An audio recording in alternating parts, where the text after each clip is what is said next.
mean, what has our culture done with Easter? All you ever hear about is bunnies and eggs and, in the real world, will real people hurt? What kind of difference do those two things make? I mean, what is the Easter bunny going to come hug me and give me a kiss on the head and tell me it's going to be all better? If I'm honest, even in my most critical of moments, I ask the question, what difference does it make if I get to go to heaven when I die, if I'm living in hell on earth? Here's what I mean. What difference does it make if I've got this carrot hang out in front of me that says tomorrow's going to be better if today hurts? Most of the people I know are addicted to something, depressed, hurting in some way or another.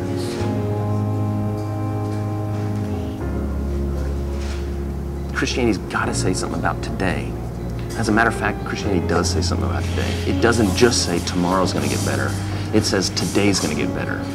And actually, more accurately, it says tomorrow starts today. You see, most people want to talk about whether or not Jesus was resurrected, and that's what most people talk about on Easter Sunday. But today I want to ask a different question. I want to ask, is resurrection happening? Not just did it happen, but is it happening in us and among us?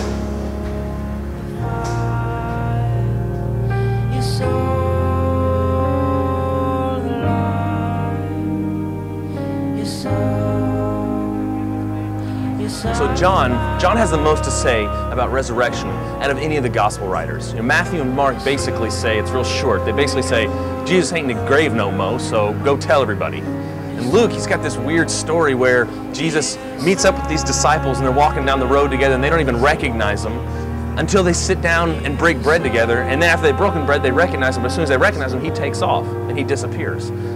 But John spends 2 full chapters out of 21 and in his gospel where he's talking about Jesus' resurrection and what he was up to while he was still on the earth after he was resurrected.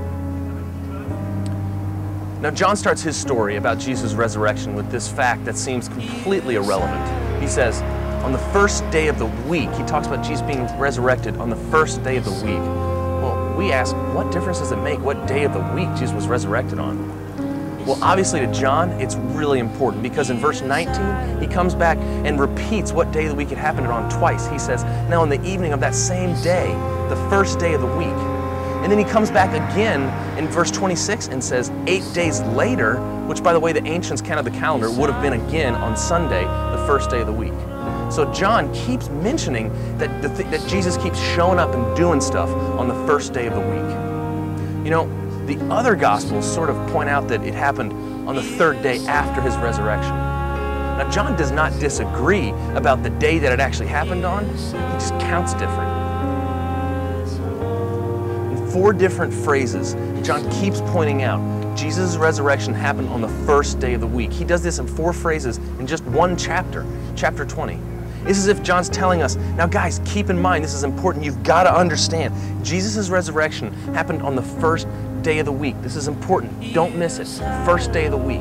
First day of the week. And so the question for us to ask is, what does that mean?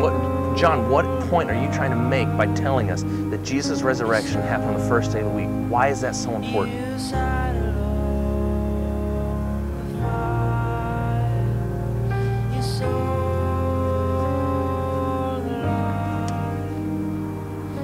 But to us, almost 2,000 years removed, the fact that Jesus was resurrected on the first day of the week doesn't mean anything.